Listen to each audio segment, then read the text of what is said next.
Hey Bobcats, it's Miss Leah, your librarian, and I am here to tell you about National Poetry Month. So April is National Poetry Month, and you're probably wondering, why is there a National Poetry Month? Shouldn't Poetry Month be every month? Shouldn't we celebrate it every month? Um, well, April is designated the National Poetry Month in order to highlight the extraordinary legacy and ongoing achievement of American poets. And I'm going to scratch that and say poets in general. You don't have to be American to be a great poet. We also do Poetry Month to encourage the reading of poems, um, to bring poems into our classrooms and introduce you guys to great new voices. Um, it increases the attention paid to poetry by national and local media, and it encourages increased publication and distribution of poetry and encourages support for poets and poetry in general. So, poetry is a way for people to share their voice and express their feelings. A lot of times people are like, I don't know what that poem meant, but I know how it made me feel. So it's definitely a way to kind of showcase and express yourself. But I wanted to talk to you guys a little bit about the different types of poems there are.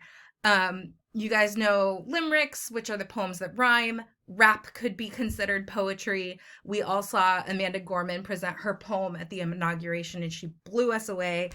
But there are also books in verse. So authors like Jacqueline Woodson with Before the Ever After and Elizabeth Acevedo write their novels, but they write them in the form of poetry instead of prose. So there are lots of different types of poetry, just like there are lots of different types of authors and stories. And we use April as a month to celebrate that. So before we go any further into National Poetry Month, I wanted to kind of give you an introduction and let you know what's happening. We're going to share a poem a day.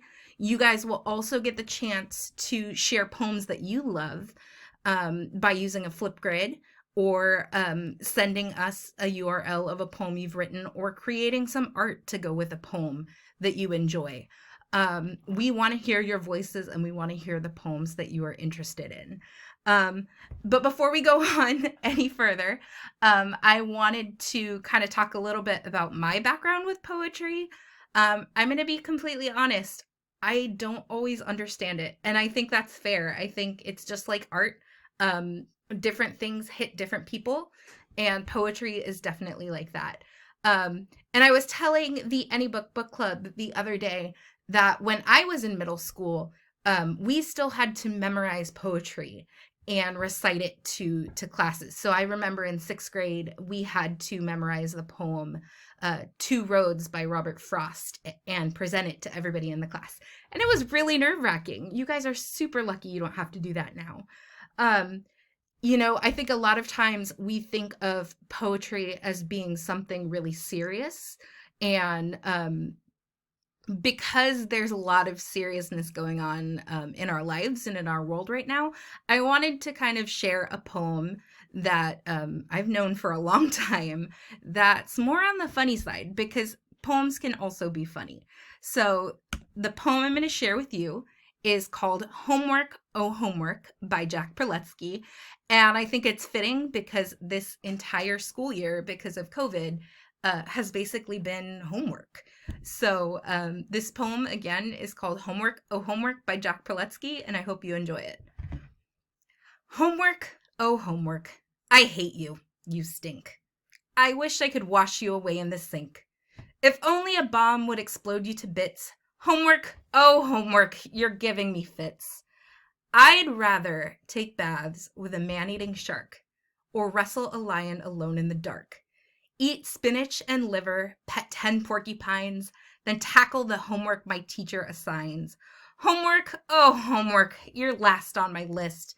I simply can't see why you even exist. If you just disappeared, it would tickle me pink. Homework, oh homework, I hate you, you stink. So, I hope you enjoyed that poem. I can't wait to share more poetry with you over the month. We'll have a new poem every day, either by somebody famous or hopefully by some of you Bobcats. So look forward to that through the rest of the month. And I can't wait to see what you guys come up with and share on our Flipgrid. Thank you. Happy National Poetry Month, and go Bobcats. Bye.